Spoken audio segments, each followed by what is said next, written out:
இன்னைக்கு இங்க இருந்தாருன்னா அவரு பாஜகவோட சின்னத்துலதான் நிக்க வேண்டியிருக்கும். ஏன்னா ஏடிஎம்கே சின்னம் இல்ல, கூட்டணியில கொடுக்கப்படக்கூடிய பாஜகக்கான இடங்களில் வாக்கு சதவீதம் பார்த்தா பெருசா இப்ப பாஜக கிட்ட இருந்து அவர் வெளில போனதுனால வாக்கு சதவீதம் இழந்துருமோ அப்படிங்கிற கணக்கு இல்ல. ஆனால் நீங்க சொன்ன மாதிரி நம்பகத்தன்மை இழக்கும். ஏடிஎம்கே கிட்ட ஒரு சாஃப்ட் கார்னர் விஜய் வச்சிருக்காரு. பாஜக அல்லாத அதிமுகவினர் வந்தால் ஏற்போம்ன்ற நிலைமை தான் அவர் இருக்காரு. ஆனா ஊழல் குற்றச்சாட்டு இருக்கிற தலைவர்கள் நம்ம கூட சேர்க்கும் போது அது நமக்கும் நம்ம ஒரு பேக்கேஜ் தான் இருக்கும் விஜய்க்கு. அது அந்த ரிஸ்க் எடுப்பாரா? கண்டிப்பா. ஆனால் இது வரைக்கும் ஓபிஎஸ் மேல எந்த இடத்துலயும் ஊழல் குற்றச்சாட்டு டிஎம்கே கூட இது வரைக்கும் பதிவு பண்ணல சார். நம்பகத்தன்மைன்றது இபிஎஸ் மேல இல்லாத தலைவரை நம்ம வந்து தூக்கி வச்சு கொண்டாடுறோமா அப்படின்னு ஒரு கொஸ்டின் இருக்குல்ல. இபிஎஸ் மேல நம்பிக்கை இல்லை, நம்பகத்தன்மை இல்லை. ஆனால் நீங்கள் ஒரு எதிரியை வீழ்த்தணும்னா இன்னொரு ஆளை கூட வச்சுட்டு தான் வீழ்த்த முடியும். அவர் வந்து தன்னை கொண்டு வந்த சசிகலா அவர்களையே முதல்ல எடுத்துட்டு வந்தார். அப்புறம் தன்னோட கூட நின்ற ஓபிஎஸ் தூக்கிட்டாரு. நீங்க எடப்பாடி அப்ப இந்த இடத்துல வந்து நம்பகத்தன்மையை வந்து யார் மேல நம்ம வைக்க முடியாது, இபிஎஸ் மேல தான் வைக்க முடியும். என்னைக்கு கட்சி ஆபீஸ உடைச்சு அங்க இருந்து எல்லா பேப்பரையும் எடுக்கணும் அந்த பிரச்சனை எல்லாம் வந்தது இல்லைங்களா? அதற்கு பிறகு ஏடிஎம்கேல பெருவாரியான 95% பேர் அவர் மேல அன்னைக்கே நம்பிக்கை இருந்தது. தலைமையில இருந்த இபிஎஸ் ஓபிஎஸ் 2 பேருமே நம்பிக்கை இல்லாத தன்மை தான் நிலவுது. ஆனா நம்ம வந்து அரசியலுக்காக இபிஎஸ் சைடு போய் நிக்கிறோமா அப்படின்ற பாஜக மேல கேள்வி வருது இல்ல. அதாவது மக்கள் 70 தொகுதி எடப்பாடி கொடுத்திருக்காங்க, மக்கள் நம்பிக்கை வச்சு 70 தொகுதி கொடுத்திருக்காங்க. அதே மக்கள் ஓபிஎஸ்க்கு ஒரு தொகுதியை கூட கொடுக்கல.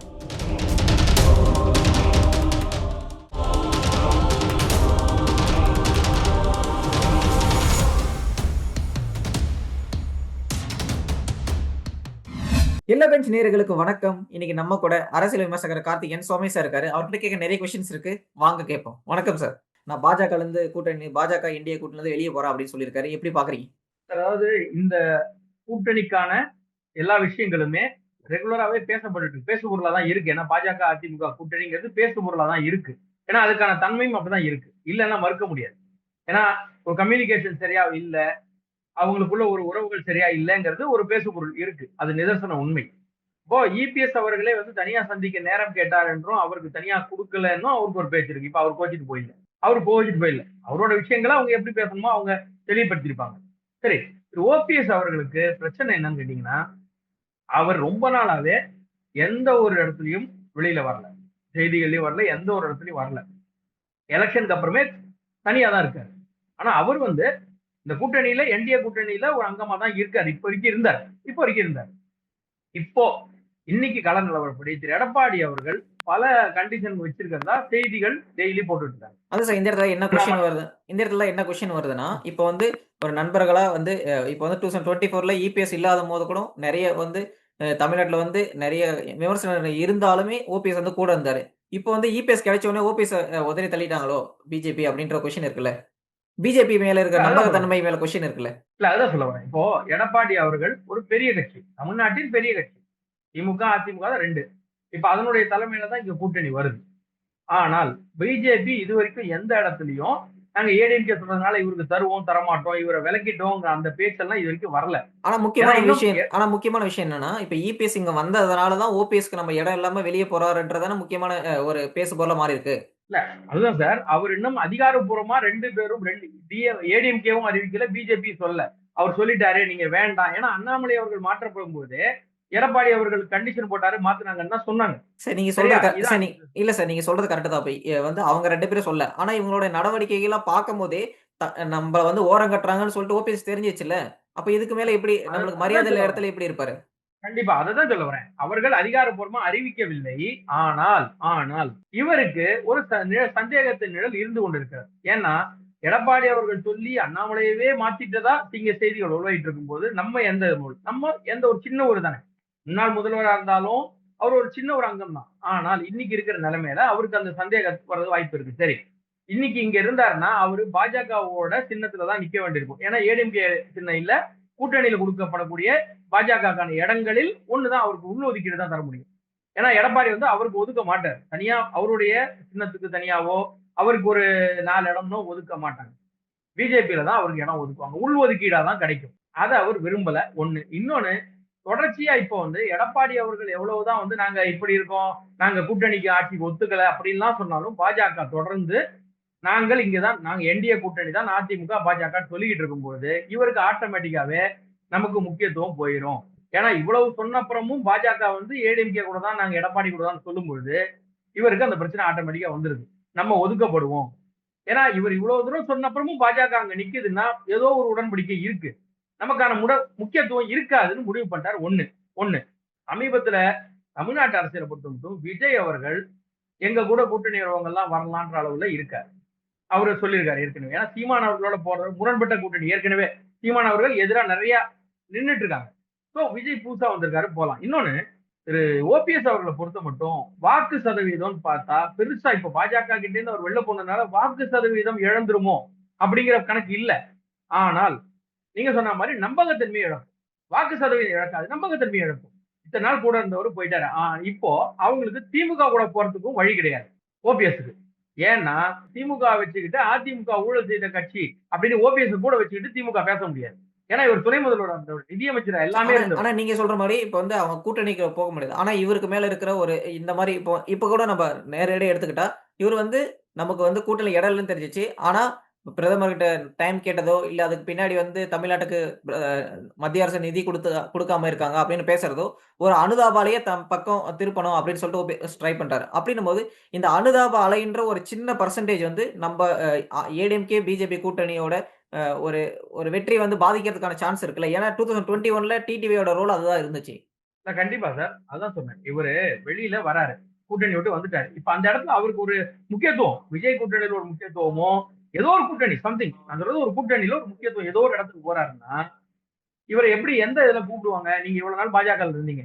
பாஜக சார் கூட்டணியில இல்ல சார். இருந்தீங்க. எனக்கு இந்த இடத்திலேயே கொஸ்டின் இருக்கு. எப்படி எடுக்கிறது? இப்ப விஜய் கிட்ட போனாவே விஜய் இவர ஏத்துக்குவாரா அப்படின்ற மிகப்பெரிய கொஸ்டின் இருக்குல்ல. இல்ல கண்டிப்பா. அதுதான் சார் சொல்ல வரேன். இப்போ விஜய் வந்து அதிமுக ஊழல் கட்சி இது வரைக்கும் பேசல. திமுக அகற்றப்பட வேண்டும். பாஜக வந்து மதவாதம் தான் பேசுறாரு. திரும்பி சொல்றேன். அவர் பாஜகவின் மதவாதத்தை பேசுறாரு. மதவாதிகளோடு கூட்டணி வச்சிருக்கும் யாரோடும் இருக்க மாட்டோம்னு சொல்றாரு. திமுக அகற்றப்பட வேண்டும் சொன்னாரு. ஏடிஎம்கே எடுத்து அவர் சொல்லல. சோ ஏடிஎம்கே கிட்ட ஒரு சாஃப்ட் கார்னர் விஜய் வச்சிருக்காரு. பாஜக அல்லாத அதிமுகவினர் வந்தால் ஏற்போம்ன்ற நிலைமையில தான் அவர் இருக்காரு. இப்போ ஓபிஎஸ் போகும்போது ஆனா இப்ப தேர்தல் அவருக்கு பிரச்சாரத்துக்கு போம்போது, ஏற்கனவே தேர்தல் பிரச்சாரத்துக்கு போம்போது, ஓபிஎஸ்ன்ற ஒரு ஒரு பேக்கேஜ தூக்கிட்டு விஜயால போறதுக்கு அவர்ட்ட அந்த அந்த ரிஸ்க் எடுப்பாரா? இல்ல கண்டிப்பா எடுப்பாரு. கண்டிப்பா எடுப்பாரு. ஏன்னா அங்க இருக்கிறது பண்ருட்டி ராமச்சந்திரன். அவர் ஒரு ஸ்டெப் போடும்போது அவருக்கு முன்னாள் அதிமுக காரர் தான். அவருக்கு தெரியும். அரசியல்ல சார் இன்னைக்கு இல்ல சார். என்னைக்குமே அரசியல்ல நேத்து வரைக்கும் திட்டிட்டு இன்னைக்கு காலையில போய் அங்க மாலை போட்டு சேர்றவங்க இருக்காங்க சார். சோ அது வந்து அவங்களுக்கு ஒரு பிரச்சனையே ஆனா கிடையாது. நீங்க நீங்க சொல்றது கரெக்ட் தான் அவங்க சார். இப்ப வந்து நம்ம அரசியல்ல என்ன வேணா நடக்கலாம். ஆனா ஒரு இடத்துல வந்து அவங்களுக்கு வந்து நம்மள வின் பண்றதுக்கான ஒரு முகாந்திரம் இருந்தா செய்யலாம். ஆனா இவரு வந்து கூட்டிட்டு வந்து நம்ம செய்யணும்னா, நம்ம ஏற்கனவே ஊழல் வந்து இல்லாத கட்சியா நம்ம புதுசா வரோம். நம்மளுக்கு மேல ஊழல் குற்றச்சாட்டு கிடையாது. ஆனா ஊழல் குற்றச்சாட்டு இருக்கிற தலைவர்கள் நம்ம கூட சேர்க்கும்போது, அது நமக்கும் நம்ம ஒரு பேக்கேஜ் தானே இருக்கும் விஜய்க்கு. அது அந்த ரிஸ்க் எடுப்பாரா? கண்டிப்பா. ஆனால் இதுவரைக்கும் ஓபிஎஸ் மேல எந்த இடத்துலயும் ஊழல் குற்றச்சாட்டு டிஎம்கே கூட இது வரைக்கும் பதிவு பண்ணல சார். 4 வருஷம் ஆச்சு ஆட்சி.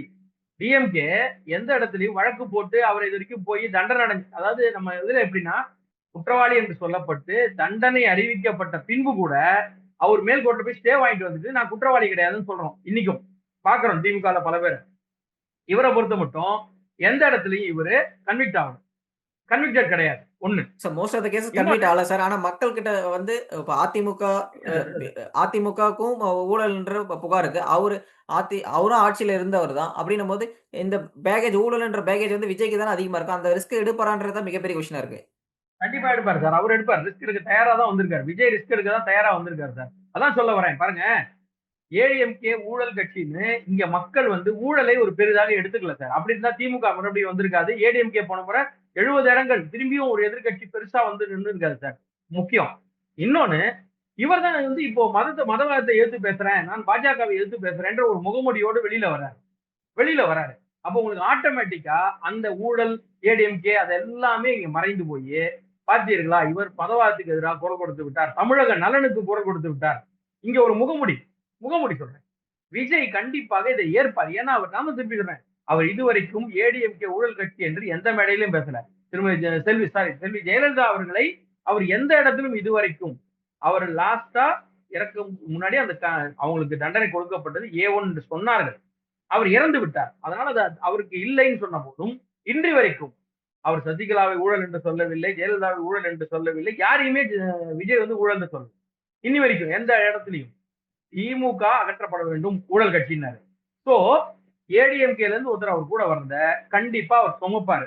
ஏன்னால் இன்னைக்கு அவருக்கு இருக்கிற இடம் புதுசா வந்திருக்காரு. அவர்கிட்ட ஒரு 8% ஓட்டு இருக்குன்னா 1% ஓட்டை கூட அவர் விழுவதற்கு தயாராக இல்லை. ஆனா இந்த இடத்துல அவர் முக்கியமான முதலே கொஸ்டின் வந்து இந்த ஒரு பர்சன்ட் ஓட்டுறவங்க சார். இப்போ வந்து நம்ம சட்டமன்ற தேர்தல் ஒரு தொகுதிக்கு 1000 ஓட்டு 500 ஓட்டுல நம்ம வின் பண்ணதை பார்த்திருக்கோம். இப்போ வந்து இந்த ஆட்சி வந்து போனதுக்கு 1,00,000 ஓட்டுல தான் இந்த டிஃபரன்ஸே வந்துச்சு. அப்படின்னும் போது எல்லா இடத்துலயும் இவ்வளவு முக்கியமா இருக்கும்போது ஏன் வந்து இபிஎஸ் வந்து எல்லாத்தையும் அனுசரிச்சுட்டு உள்ள கொண்டு வந்து சேர்க்க மாட்டிருக்காரு? சார் இபிஎஸ் வந்து ஓபிஎஸ் சேர்க்கறதுக்கான இதுவே இல்லை. ஏன்னா 2 பேருமே பிரிஞ்சவங்க சார்.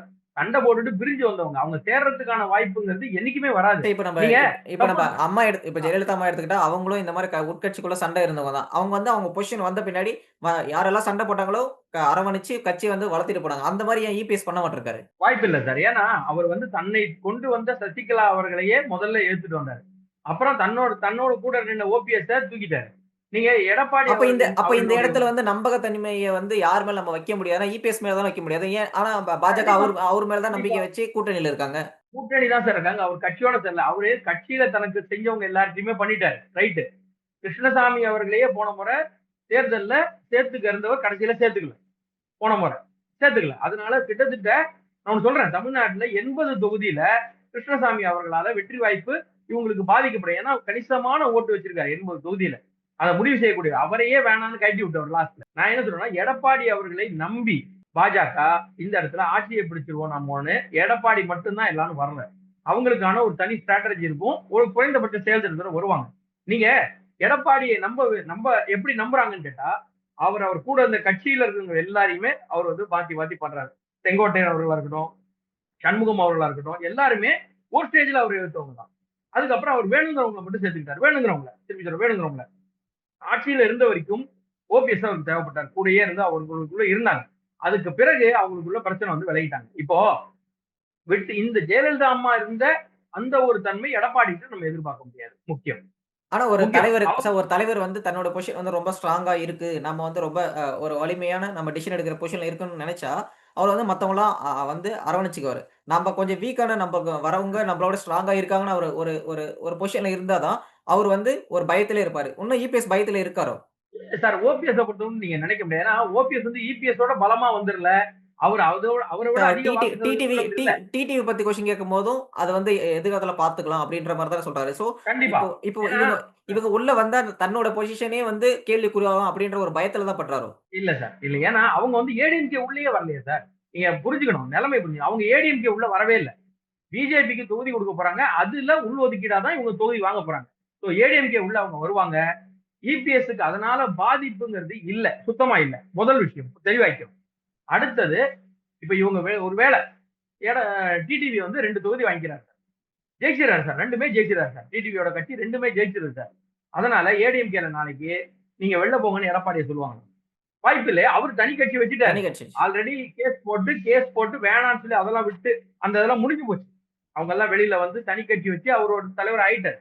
இதுக்குள்ள வந்து அவங்க பங்கு கேட்க போறது இல்ல. முதல் விஷயம். ஓபிஎஸ் நீங்க சொல்லணும் பார்த்தா அவருக்கு வாக்கு சதவீதம் எடப்பாடிக்கு அவருக்கு கம்பேர் பண்ணா எங்கேயோ இருக்கும். அவர் ஒரு 70 இடம் ஜெயிச்ச ஒரு கட்சி இவர் தானும் ஜெயிக்க முடியல, பையனையும் வைக்க முடியலன்ற நிலைமையில தான் ஓபிஎஸ் இறங்கிட்டார். ஆனால் அதான் சொன்னேன். ஆனா அவரால வாக்கு சதவீதம் அவர் கையில தேர்தல் ஆணையத்துல ஒரு கேஸ் வந்து ஒரு பெண்டிங்ல இருக்கிற ஒரு ஆயுதம் இருக்குல்ல சார். அத வந்து பிஜேபியோ இல்ல ஓபிஎஸ் எப்படி வந்து யூஸ் பண்ண போறாங்க? சரி, இப்போ ஒரு கேள்வி.